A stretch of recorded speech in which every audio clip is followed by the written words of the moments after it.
No, great. And just double clicking on that, expectations from the FATF, and especially with a lot of richness taking place at the moment, also in South Africa, we talk about Langa commissions, etc.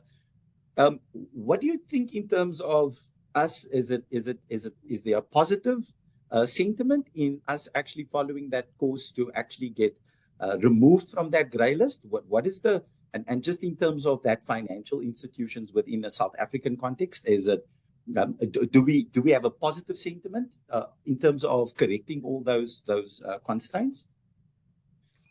Yes, so I think come Friday, if I'm not mistaken, we'll be receiving some news.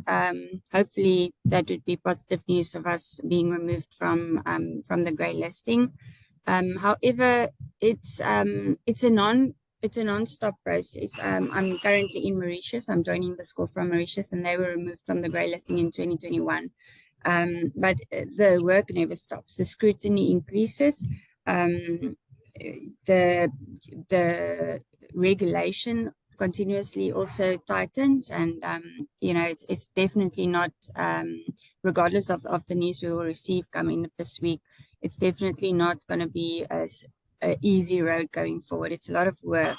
However, I feel like it puts us in a position to start being the custodians of change ahead, instead of waiting for the regulations to tell us what to do. Us as a financial institution ecosystem can start shaping regulations, where we often see that happening.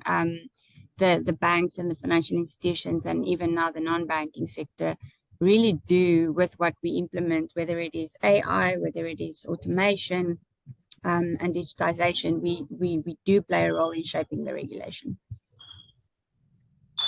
Just looking at compliance fatigue and the cost of compliance, we often engage with much smaller African banks across Africa, some fintechs, some small and medium-sized enterprises, and just managing the cost and the complexity just to remain compliant. How do they actually ensure that they can remain compliant under all these global scrutiny? Any views, thoughts? I always view, regardless of budget, having been I think I served in the sales sector of AML compliance and financial crime for about 15 years. So I want to give away my age here. So I really do understand fighting for budgets when it comes to the Africa sector and compliance. I understand it's expensive. I understand there's probably not a lot of budgets available, but I view a new entity in Africa that doesn't have sophisticated systems in place yet as being really fortunate. You don't have that burden of legacy systems that you have to cross. And I think it's possible to start small and grow with your new policies that you're writing, and engaging with partners that can really grow with you, and starting with where you're at the moment. But I view you as being in a really a fortunate position if you don't have legacy systems that you have to work with.